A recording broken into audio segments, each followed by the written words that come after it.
안녕하세요. 오늘은 사도행전 11장 1절부터 18절까지 말씀을 함께 나누겠습니다. 지난주 우리는 베드로의 설교가 끝나기도 전에 이방인들에게 성령님이 부어지는 놀라운 또 역사적인 장면을 보았는데요. 그런데 그 자리에 예루살렘 교회 성도들은 없었습니다. 다만 예루살렘 교회 유대인 성도들은 저 멀리서 이방인들도 복음을 듣고 구원받았다는 소식을 듣게 되는데요. 그렇게 소식을 전해들은 예루살렘 교회가 이방인들의 구원을 어떻게 받아들이는지 그 과정이 오늘 본문에 소개되어 있습니다. 저희가 이 과정을 보면서 참 생각해야 될 것들이 많은데 먼저 말씀을 보겠습니다. 1절부터 3절까지 말씀을 보시겠습니다. 유대에 있는 사도들과 형제들이 이방인들도 하나님의 말씀을 받아들였다는 것을 들었으므로 베드로가 예루살렘으로 올라갔을 때에 할례자들에 속한 자들이 그와 다투며 이르되 내가 할례 받지 않은 사람들에게 들어가 그들과 함께 먹었도다 하니 지금 베드로가 예루살렘으로 돌아오자 할례자들에 속한 자들이 베드로와 다투게 됩니다. 여기서 할례자들이라는 건요, 유대 사람으로 태어나서 예수님 믿고 구원받은 성도들인데요.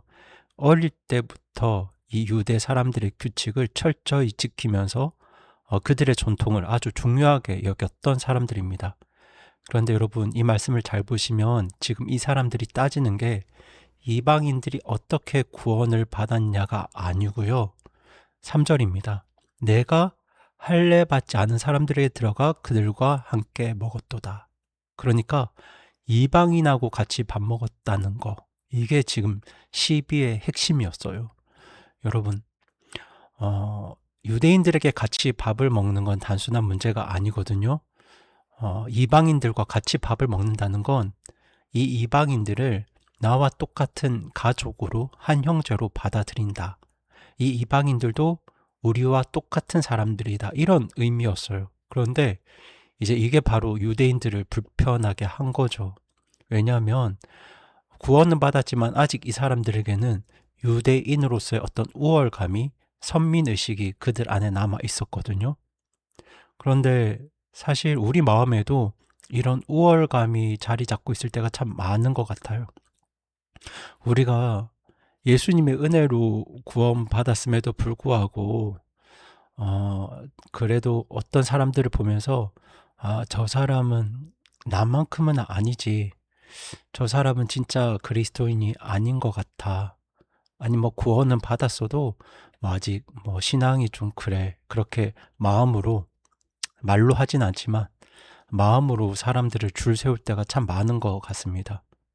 그런데 그때 베드로가 그들의 시비와 다툼 앞에서 어떻게 반응했을까요? 제가 4절부터 15절까지 말씀을 쭉 읽을 텐데요. 지금 이 내용은 저희가 지난주 나눴던 사도행전 10장의 내용이 다시 반복되는 내용이기 때문에 이것을 기억하면서 저희들 말씀을 보시겠습니다. 베드로가 그 사람들에게 그 일을 처음부터 되풀이해서 말하고 차근차근 풀어 설명하여 이르되 내가 욥바시에서 기도하다가 무의식 상태에서 환상을 보았는데 큰 보자기 같은 어떤 그릇 하나가 내려오되 내 기퉁이에 의지하여 하늘로부터 내려와 바로 내게 다다르므로 내가 그것에 주목한 뒤 깊이 생각하며 땅에 있는 네 발 달린 짐승들과 들 짐승들과 기는 것들과 공중에 날 짐승들을 보았노라. 또 내가 들으니 한 음성이 내게 이르되 베드로야 일어나 잡아서 먹으라 하므로 내가 이르되 주여 그럴 수 없나이다. 어느 때라도 속되거나 부정한 것이 내 입에 들어간 적이 없나이다 하였으나 하늘로부터 그 음성이 다시 내게 응답하되 하나님께서 깨끗하게 하신 것을 내가 속되다 하지 말라 하더라. 이 일이 3번 이루어진 뒤에 모든 것이 다시 하늘로 끌려 올라가니라. 보라, 즉시 3사람이 내가 있는 집에 이미 왔는데 그들은 가이사라에서 내게 보내어진 자들이더라.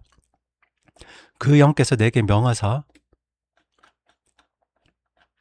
아무도 의심하지 말고 그들과 함께 가게 하셨으므로 또한 6 형제들도 나와 함께 가서 우리가 그 사람의 집에 들어가니 그가 우리에게 자기가 자기 집에서 천사를 본 것을 알리되 그 천사가 서서 자기에게 이르기를 사람들을 욥바로 보내어 베드로라 하는 시몬을 부르라. 그가 내게 말씀들을 전하리니 그 말씀들로 너와 내 온 집이 구원을 받으리라 하였음을 알리니라.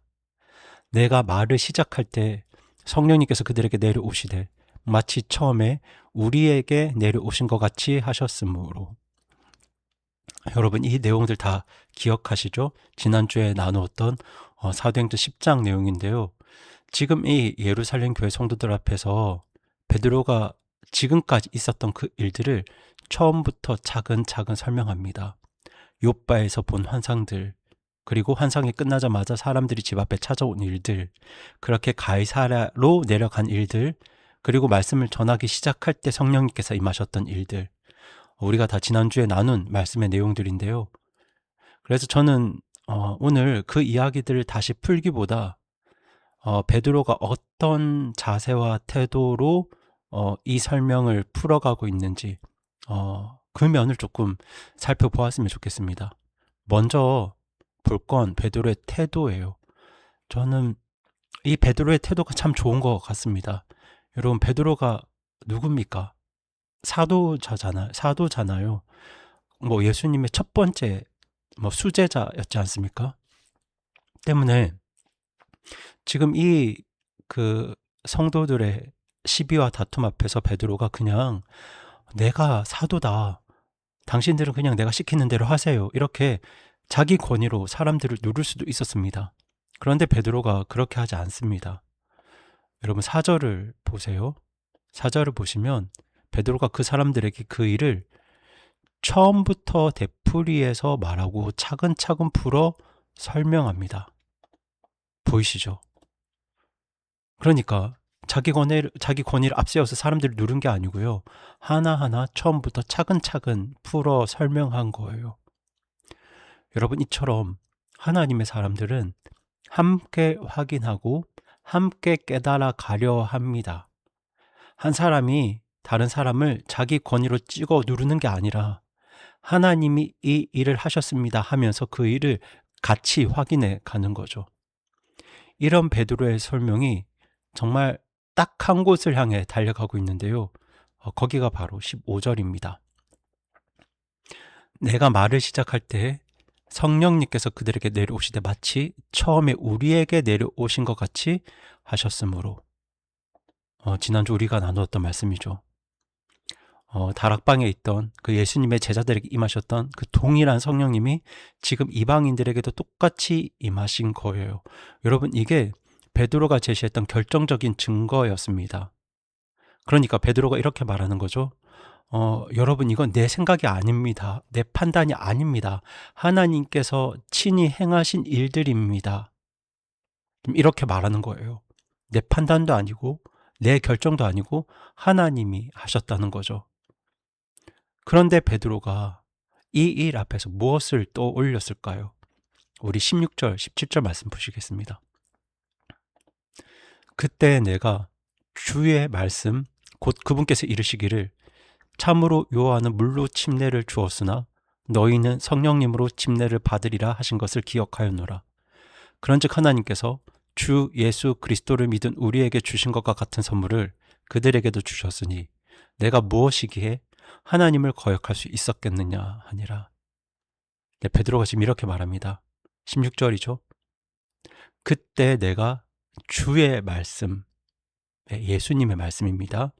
예수님께서 이르시기를 요한은 물로 침례를 주었으나 너희는 성령님으로 침례를 받으리라 하신 것을 기억하였노라. 여러분, 이 말이 정말 중요한 말인 것 같아요. 내가 주의 말씀을 기억하였노라. 예수님의 말씀을 기억하였다. 생각해 보세요. 사실 베드로가 경험했던 일은 정말 어마어마한 사건이잖아요.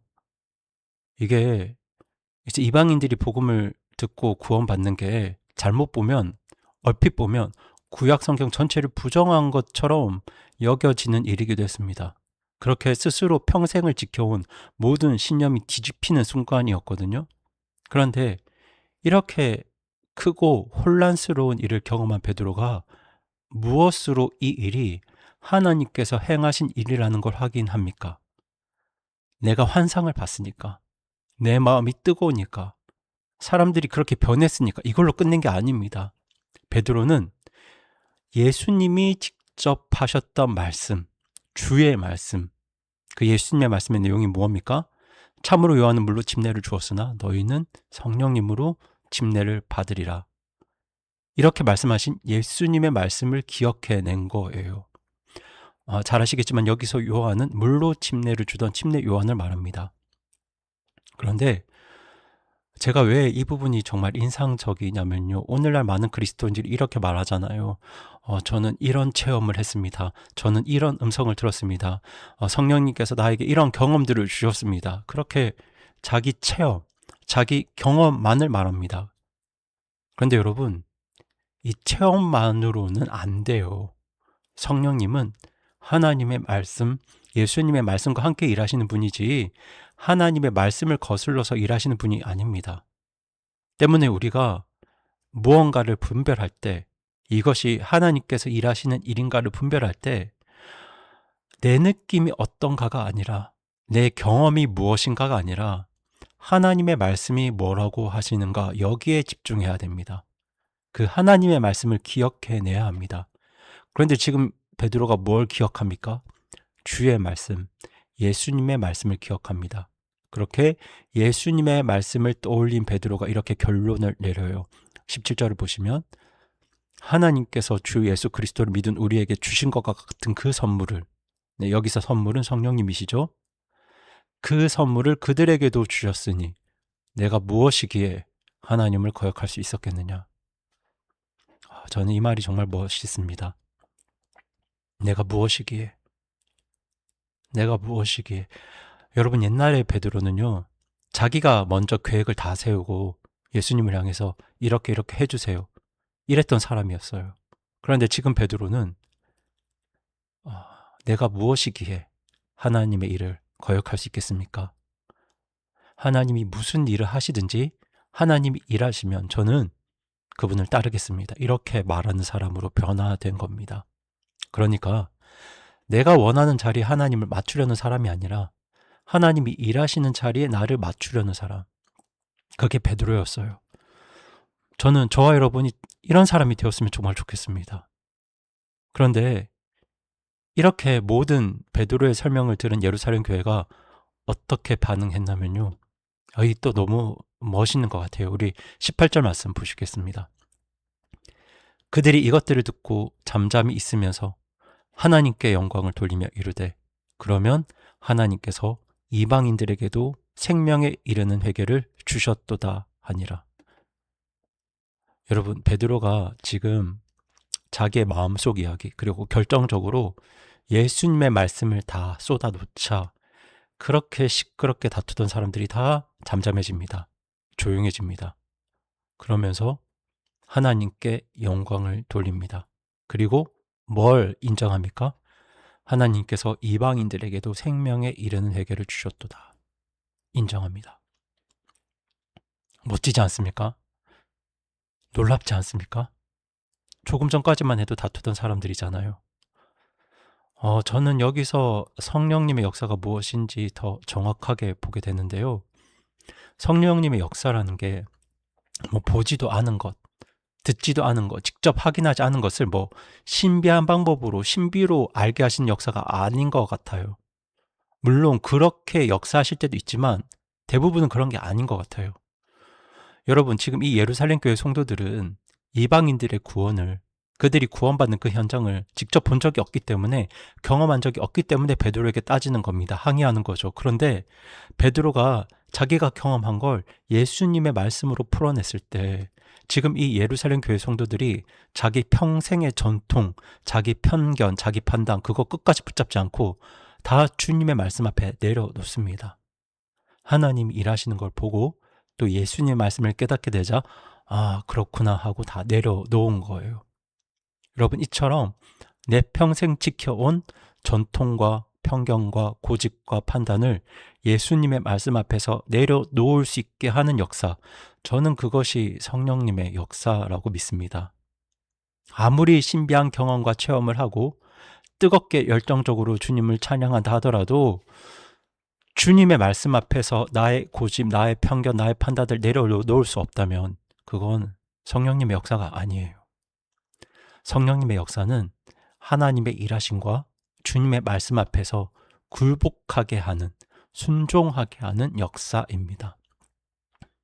하지만 오늘날 많은 사람들이 성령님의 역사를 뜨거움과 열정으로 착각합니다. 열심으로 착각해요.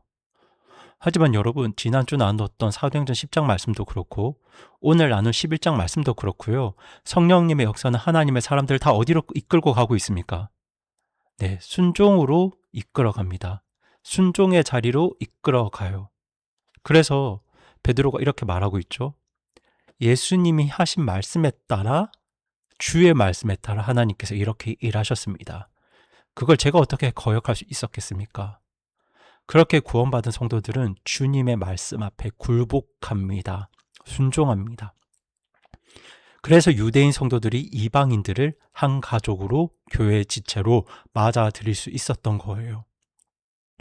여러분, 물론 베드로에게는 환상을 보여주셨습니다.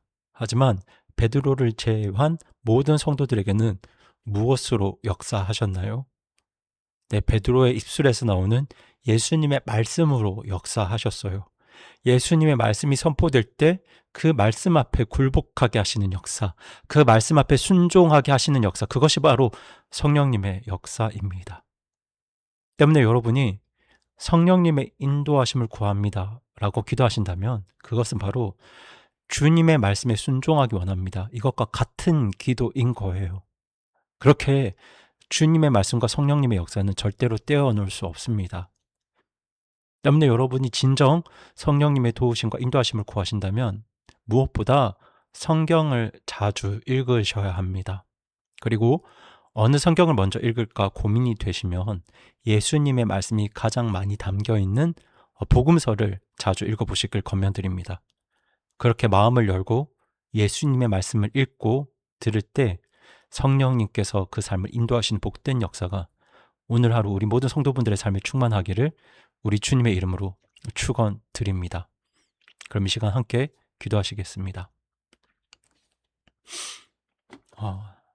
살아계신 하나님 아버지, 오늘 저희는 예루살렘 교회가 어떻게 이방인들을 한 가족으로 맞아들이게 되는지 그 과정을 주님의 말씀을 통해서 살펴보았습니다. 그렇게 하나님의 일하심과 또 예수님의 말씀 앞에 이루어지는 그 순종과 순복이 성령님이 일하시는 증거라는 것도 보았습니다. 그렇게 저희들도 내가 원하는 자리에 하나님을 맞추려는 사람들이 아니라 하나님이 일하시는 그곳에 저희를 맞추는 사람이 되길 원하오니 성령님께서 도와주시옵소서. 하지만 오늘날 수많은 사람들이 내가 원하는 자리에 하나님을 끼워 맞추려 합니다. 하지만 저희는 하나님의 역사와 주님의 말씀들 앞에 겸손히 순종하고 굴복하는 주의 자녀들 되기 원하오니 성령님께서 도와주시옵소서. 그렇게 저희들 오늘 하루 살아갈 때 무엇을 분별하든 저희의 느낌이 아니라 저희의 경험이 아니라 주님의 말씀으로 모든 일들을 분별하고 행할 수 있는 주의 자녀들 되게 하여 주시옵소서. 이 모든 말씀 우리 주 예수 그리스도의 이름으로 기도드립니다. 아멘.